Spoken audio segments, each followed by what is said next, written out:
Jadi kalau AHY kemudian menyampaikan penolakan dan dia juga sepakat dengan Erlangga untuk tidak menggunakan politik identitas tahun 2024, itu kan artinya AHY menolak Anies Baswedan. Karena aktornya kan dia gitu kan. Jadi kalau AHY menyatakan bahwa dia sepakat dengan Erlangga untuk tidak menggunakan politik identitas karena ini berbahaya dan sangat merugikan bangsa Indonesia, itu artinya dia sudah mulai tidak nyaman dengan koalisi perubahan. Sehingga kalau Erlangga dan AHY bersatu, ya itu akan menguntungkan semua pihak gitu. Menguntungkan Ganjar, menguntungkan Golkar, menguntungkan Demokrat juga, dan itu akan baik untuk kita semua.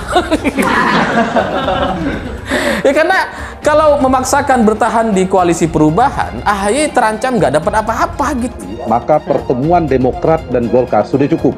Dua partai ini kalau digabungkan, Golkar 14,8%, ditambah Demokrat 9,4%, sudah melampaui 20%, artinya 24,2%. Figurnya ada Erlangga dicapreskan, wakilnya AHY. Pertemuan ini bisa memperkuat posisi tawar masing-masing di koalisinya masing-masing.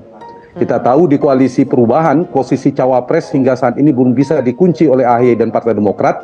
Yang kedua, kita tahu juga bahwa posisi Erlangga yang ingin mengambil posisi cawapres juga tidak bisa ia kunci, baik dengan Ganjar Pranowo maupun dengan Prabowo Subianto. Dia tidak mendapat posisi itu. Karena itu keduanya sekarang sedang memperkuat posisi tawar. Jadi karena itu kita akan melihat apakah akan ada perubahan arah dari sikap dan keputusan dari Partai Golkar, baik di dalam KIB maupun sebagai satu partai gitu. Nah, saya kira silaturahmi Pak Erlangga ke berbagai tempat saat ini bisa dimaknai dalam upaya sebagai upaya Golkar untuk melihat kemungkinan-kemungkinan yang lebih visible untuk Golkar. Bagaimana tindakan apa yang akan diambil oleh Golkar. Kalau cerdas, AHY sebaiknya tinggalkan koalisi perubahan, terus join dengan Golkar.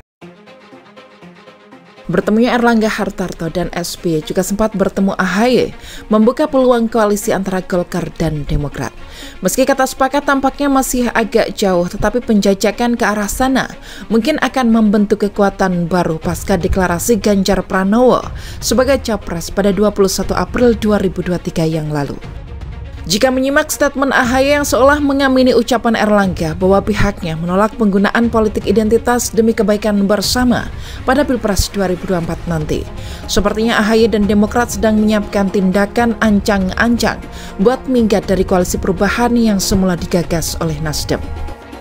Alasan pertama, tentu belum ada kejelasan siapakah yang akan diusung sebagai cawapres Anies karena masih terjadi tarik ulur yang cukup alot di antara mereka sendiri.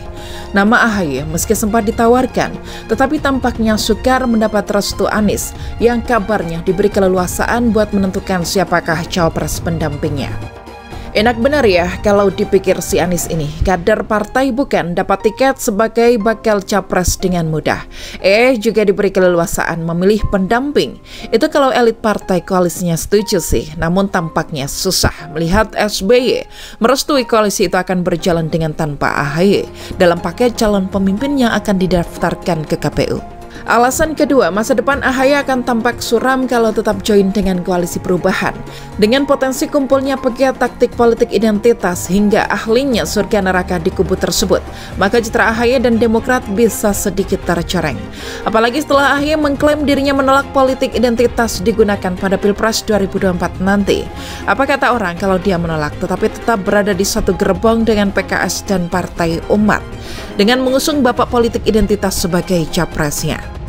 Mumpung belum terlambat, kalau AHY cerdas, dia sebaiknya mulai ancang-ancang buat minggat dari koalisi perubahan demi menyelamatkan partai dan kansnya agar berpeluang maju sebagai cawapres berpasangan dengan Erlangga dari Golkar.